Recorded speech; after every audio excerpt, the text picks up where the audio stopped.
The Liberals Gun Corner, a proud progeny of the Gun Rights Radio Network, hosted by Cowboy T, San Francisco liberal with a gun. This podcast is always available at www.liberalsguncorner.com, and you can email us at cowboyt@liberalsguncorner.com. Cowboy T here. Welcome to episode 54. This being the Liberals Gun Corner, we're going to talk about a couple things here. Big surprise, one is politics, and the other is guns. First, the politics. Happy Veterans Day, everyone. Today is November 11th. Just a few days ago, on November 8th, Tuesday, we had our presidential election. Every indication that you saw or heard on the radio, on the TV, the internet, other podcasts, all sorts of media communication, all the indications were that the Democratic candidate, Hillary Clinton, was going to win. And then something odd happened. The voters themselves decided to chime in. When it was done, one Donald John Trump had gotten 290 electoral votes, more than the 270 necessary to win the election. The voters, it seems, have spoken. In spite of just about every poll ever run in this election season, and there were a whole lot of them, like every hour it seems, in spite of proactive campaigning by just about every media outlet out here for Mrs. Clinton, and that includes Fox News sometimes, in spite of a near total abandonment of actual journalistic standards by those calling themselves journalists or reporters, and in spite of some dirty pool played by the Clinton campaign exposed by WikiLeaks, not to mention some significant missteps by Mr. Trump himself, despite all that, the Donald actually won. I know. Against nearly all predictions, the Donald J. Trump, is now president-elect of the United States of America. He just got through meeting with President Obama, yesterday, to discuss the changeover. Think about this, folks. The Donald, the celebrity real estate developer, the TV star, the New York brawler, if you will. He sort of comes off like that sometimes. The guy who was married to the Ivana, who gave him the nickname. This man is now president-elect of the United States. Wow.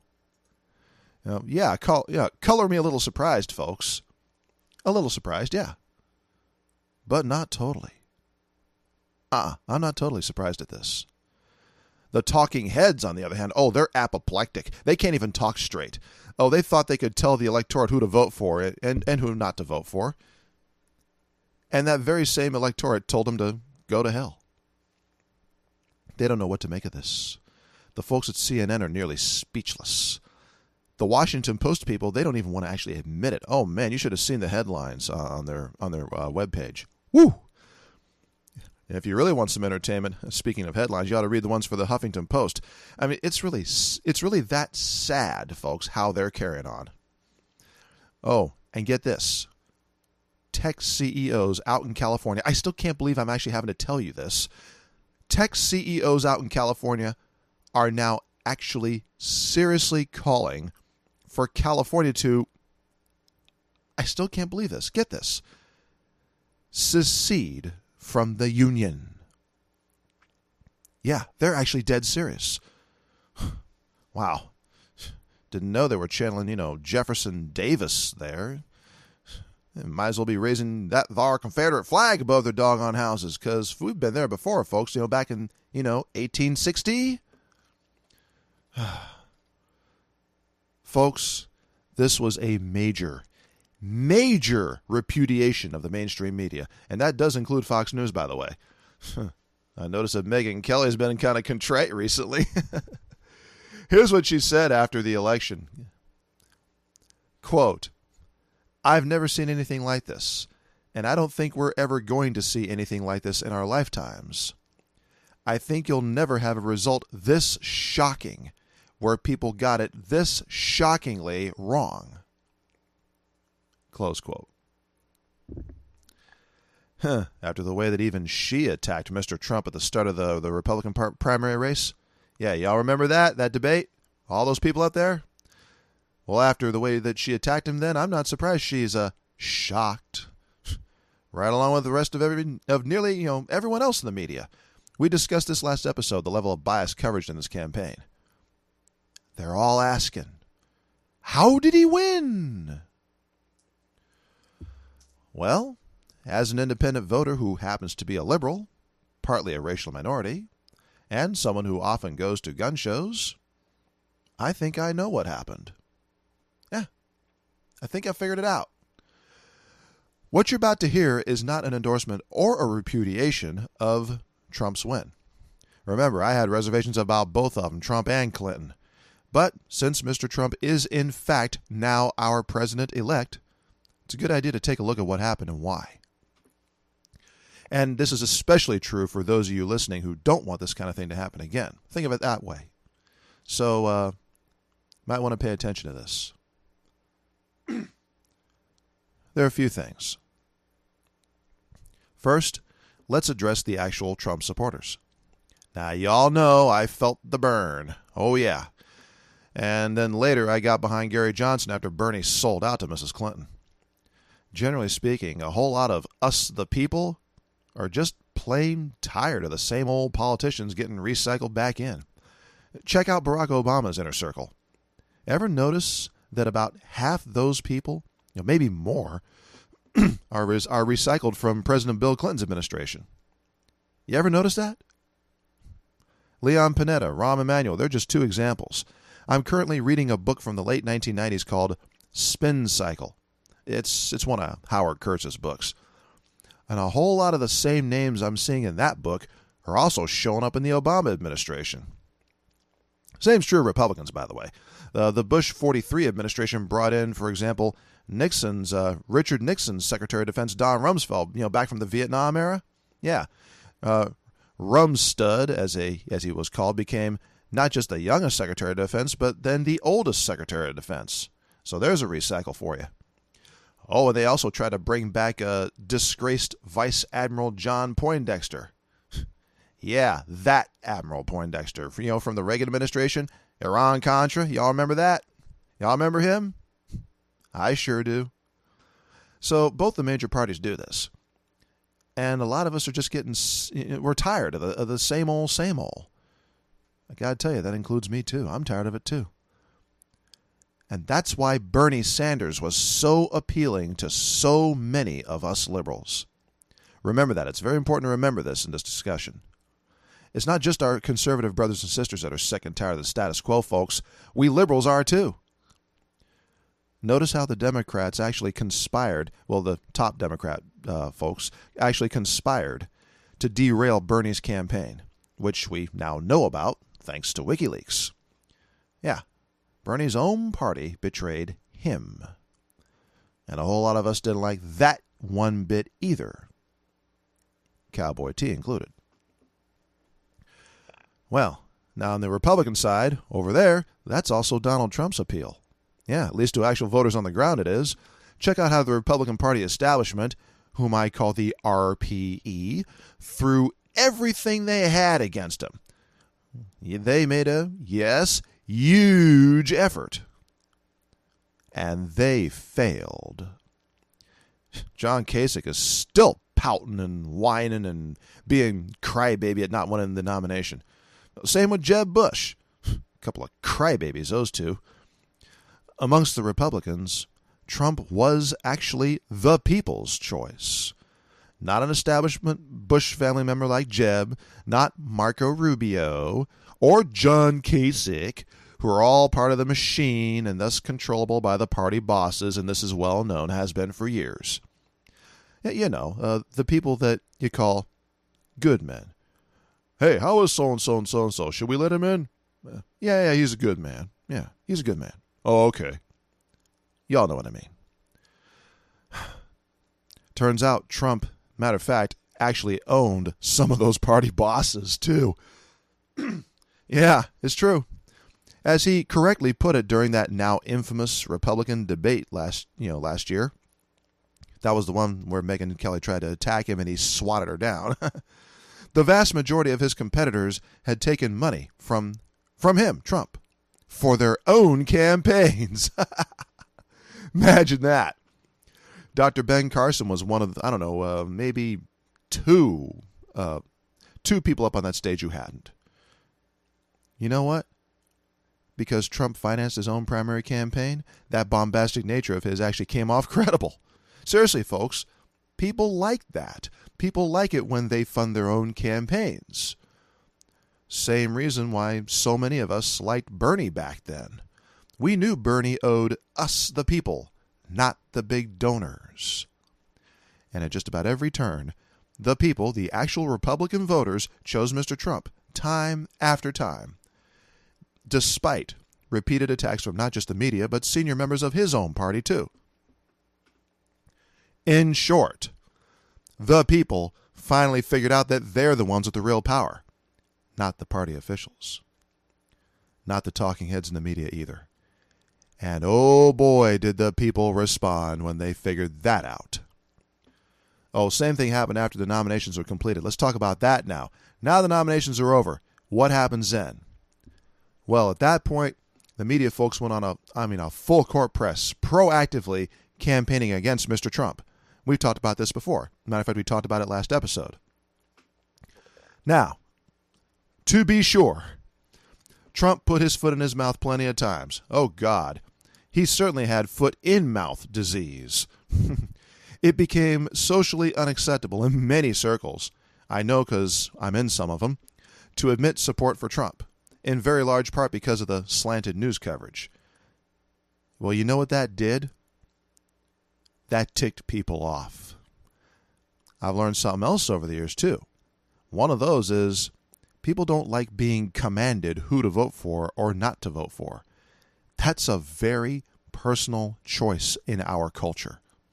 I've even seen homes get vandalized when the homeowners expressed support for Trump. Yeah, vandalized. Here in America. Not cool, folks. First Amendment reigns supreme. And that ticks people off too, by the way. Hearing about that kind of vandalization just for speaking up. So they just started being quiet about their support for Trump.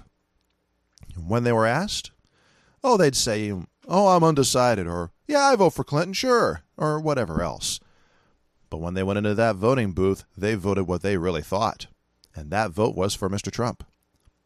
So yes, there really was a quiet, silent, and apparently pretty large group of Trump voters. That's reason number 1. We'll get to reasons number 2, 3, and 4 here in a moment. Stick around.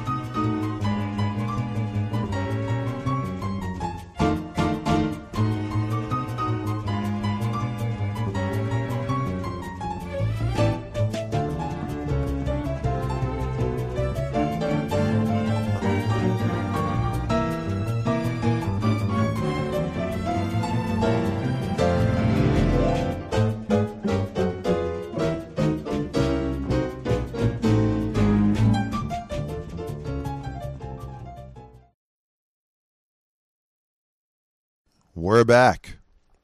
We're talking about reasons why Donald Trump beat Hillary Clinton this last election. Let's continue with reason number 2. Black people. Yeah. Now that I can speak to directly. I can speak to this one directly. And I did at some length in the previous episode. But this time I'll allow Mrs. Clinton to speak for herself. Yeah. Listen to this. How does Hillary Clinton win the nomination? Well, Kathy, there was just an AP article posted that found how Senator Obama's support among hardworking Americans, white Americans, is weakening again, and how the whites in both states who had not completed college were supporting me, and in independence, I was running even with him, and doing even better with Democratic-leaning independents. I have a much broader base to build a winning coalition on. That was just 8 years ago, folks. Not so long ago. Is it any wonder that black people didn't turn out for Mrs. Clinton the way they did for Mr. Obama, given what you just heard? Maybe I was wrong. Maybe their memories weren't so short after all like I thought they were. Maybe they did remember what she and her supporters felt about black people just those few short years ago. Like I've said before, this is one time when my dad, a dyed-in-the-wool Democrat, would probably have not voted for the Democrat this time. Not this time. And neither could his son, not after what I saw. And for those who think she had a come-to-Jesus moment over the last 8 years, listen to this.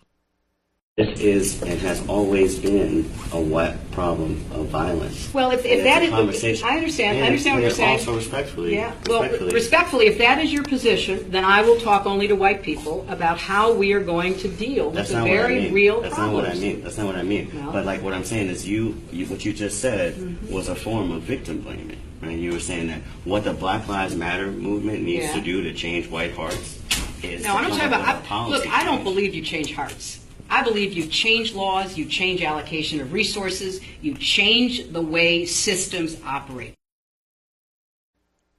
Ooh. Ouch, Mrs. Clinton. Ouch. That was just last year, in August of 2015.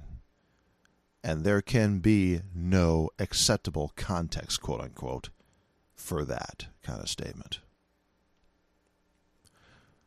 So we now know that many black voters either stayed home or voted for either Governor Gary Johnson or Dr. Jill Stein. That act in Mrs. Clinton's stump speeches about black lives mattering now to her, or mattering for that matter to her base supporters of white feminists, just wasn't very convincing. It was just that, an act.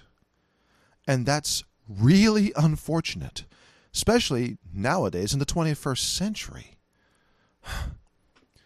Well, that's reason number 2. Now let's get to reason number 3. Mr. Trump is hardly an angel. Oh boy, far from it. The way he's put his foot in his mouth is legendary. I would even say it's big league. But then WikiLeaks came along and exposed not just the Democratic Party's underhanded dealings with the media, but also Mrs. Clinton's own dishonesty about those emails and pay for play. Mrs. Clinton has, well, unfortunately, been shown to be just as corrupt as the rest of the establishment politicos. That turned off a bunch of independents. Guess what? Many of those independents tend to lean socially liberal, just as I do. Many of them were Bernie supporters, just as I was. Matter of fact, tell you a little story about a socially liberal college kid I know. He's at one of our major universities here in Virginia. He just couldn't bring himself to vote for Mrs. Clinton. And that was his reason. He'd felt the burn, too. Oh, yeah. And there are a lot of those folks. Well, once we all found out what the Democratic National Committee had done to Bernie, that pushed this kid over to Trump by a slight margin. It was a slight margin, but it was enough. Now, while Mr. Trump is far, far from perfect, oh gosh, quite the opposite as we all know, let's face it, he has actually built things. He does have experience running a major real estate enterprise. He is a businessman. His emphasis on fiscal responsibility was like, oh, I don't know, manna, I suppose, to many people who are concerned about the national debt. His emphasis on more fair trade deals and American industrialism, getting that back, that got a lot of displaced auto workers in Michigan all fired up. Same thing happened with out-of-work factory workers in Ohio and Pennsylvania. And he's someone who actually employs people in the private sector, and that's what makes that argument credible. In other words, he's got some actual business success to bring to the presidential table. Now, granted, it's on a smaller scale, true, but just the same, Governor Brian Schweitzer of Montana, a Democrat, could claim something very similar. He could make the same kind of claim. He, too, is a successful businessman. Given how far out of whack our country's fiscal house is, folks, and it is way out of whack, getting that in order is a powerful argument. I gotta admit, even I find this part of his platform appealing. Yeah, even me. We do need to fix that, folks.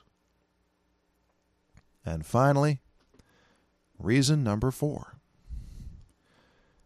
She and her supporters repeatedly played the gender card. Now, before you get too upset at hearing that, consider this. Had Barack Obama played the race card during his campaign against Mrs. Clinton, he would have gotten virtually 0 white Democrat support during that primary. It's true.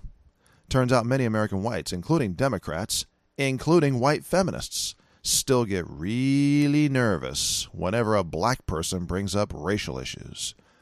You're playing the race card. You're being overly sensitive. Yep. Sad but true. So, by playing the gender card in 2016, Mrs. Clinton attempted to do what she knew very well Mr. Obama would have gotten excoriated for had he tried it as well back in 2008. A lot of men out here are tired of this implicit assumption by too many feminists that men are bad, bad, bad. That often turns away men voters. All these things, all this stuff combined, this combination of reasons, I think that's why Donald Trump won the election over Hillary Clinton and why he is now going to be our 45th president of the United States. Here's something else. It's unfortunate that none of the talking heads are very likely to, honestly acknowledge very much of this, if any of it, because it's true. That is how he won. And now that he's won, let's see what happens. Good, bad, or in between, it's certainly going to be interesting. Now, when we come back, let's switch to something a little more upbeat, huh? We'll talk about a range trip where the M1 Garand went up against the Mosin-Nagant. That's right, the battle of the 30 calibers. America versus the Soviet commies. See you soon, comrades.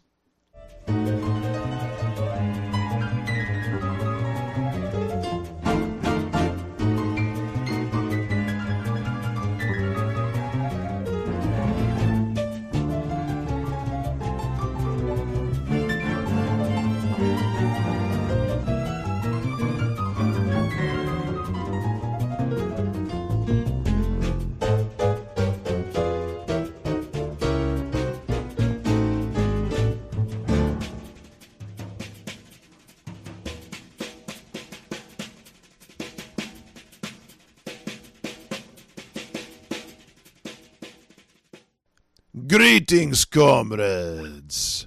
We have glorious Vintovka Mosina, also known as Mosin-Nagant, from Mother Russia. Nothing can beat glorious Mosin rifle. And in the other corner, we have the rifle that won World War II, the M1 Garand. Crowd goes wild. The bane of Nazi Germany and the rest of the Axis powers, the rifle that beat back the enemies of freedom around the world. Equipped with a strong semi-automatic action, 8 rounds of pure American 30-06 ammunition, and a ruggedness unmatched on the battlefield, the M1 Garand proved to be more than a match for anything else that went up against it. You see them even today, not just in honor guards, but in actual shooting competitions where a 600-yard bullseye hit is child's play. Decadent Westerner talks nonsense.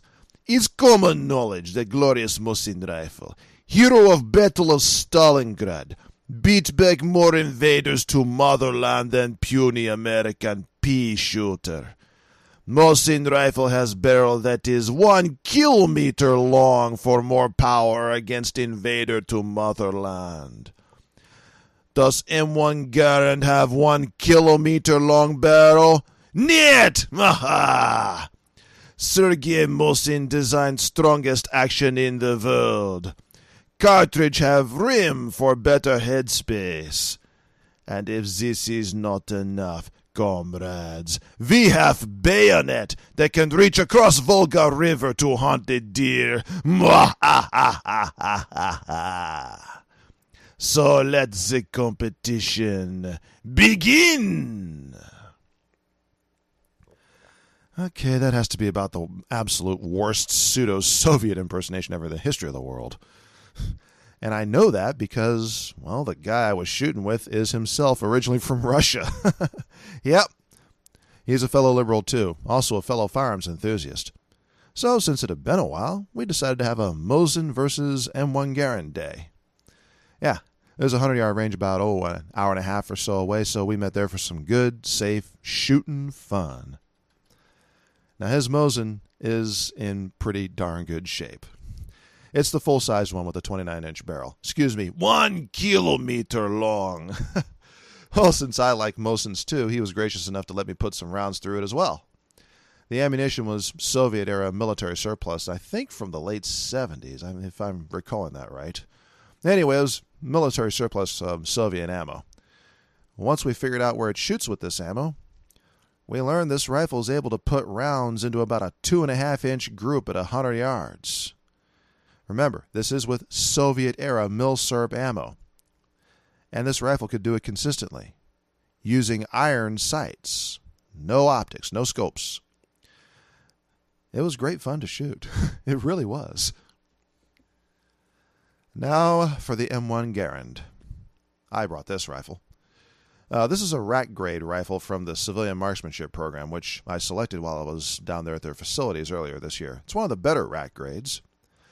Hey, you got to do your part for the economy, right? The rifle that I built while I was down there will do 1.5 inches with military surplus. But that rifle is essentially brand new. And in fact, it does have a brand new Criterion barrel. Not exactly a fair contest. So I wondered what a rack grade rifle was capable of doing, which is why I brought that particular one. Well, apparently rack grade Garands don't necessarily shoot all that well. At least not all of them, to be honest with you. We both were hard-pressed to even hit the 8-inch gong at 100 yards. I know good and well I'm not that bad a shot, and neither is my buddy either. Sadly, this particular Garand gave us more like a shotgun pattern than a rifle pattern, really. This was with the Greek military surplus 30-06 ammunition available from the CMP, and that's actually pretty good ammo. My new Garand will put those same rounds into 1.5 inches, like I mentioned. So I know it's the rifle. However, even if it's not exactly a very precise firearm anymore, this old rack grade did function flawlessly, I gotta say. And you gotta love that ping after the 8 rounds too. I mean, nothing beats that. Can't beat that. M1 Garand actions are pretty darn reliable and very strong, and this rifle is no exception. It just needs a new barrel. That's all. Well, fortunately, having attended the CMP's Advanced Marksmanship class, I now know how to install one. And don't think I won't be once it gets a little warmer. So, the bottom line. Which rifle won? The Pinko Commie Mosin or the upstanding American M1 Garand? Actually, the Swiss 1911 did. Yeah, my buddy, it turns out, also brought his Swiss 1911 rifle. Old warhorse from back then, from Switzerland. He even brought some of that match-grade Swiss GP11 ammo. Man, that thing is a laser. The gun practically shoots itself, folks. With the Garand, we were hard-pressed to hit the 8-inch gong at 100 yards. With this Swiss 1911, we were hard-pressed to miss the 8-inch gong. Yeah, This rifle, too, would do 2-inch groups consistently, using iron sights. Actually, it'll probably do better than that, but, well, unfortunately, my eyes won't anymore. But the rifle probably will. Oh, not only that, but that Swiss 1911 with its long barrel, because the 1911s do have long barrels, that it has enough mass, that it's actually very easy to shoot. Now, even all day, doesn't kick the daylights out of your shoulder. So it was the clear winner. Followed immediately by its K31 younger brother, shooting the same GP11 ammo. Yes, I know, it's match ammo. I know, it's kind of apples and oranges. But, well, the Swiss don't make non-match ammo, so that's all we had. Tell you this, the Swiss really, really knew how to make nice rifles that shoot well. Oh boy, did they.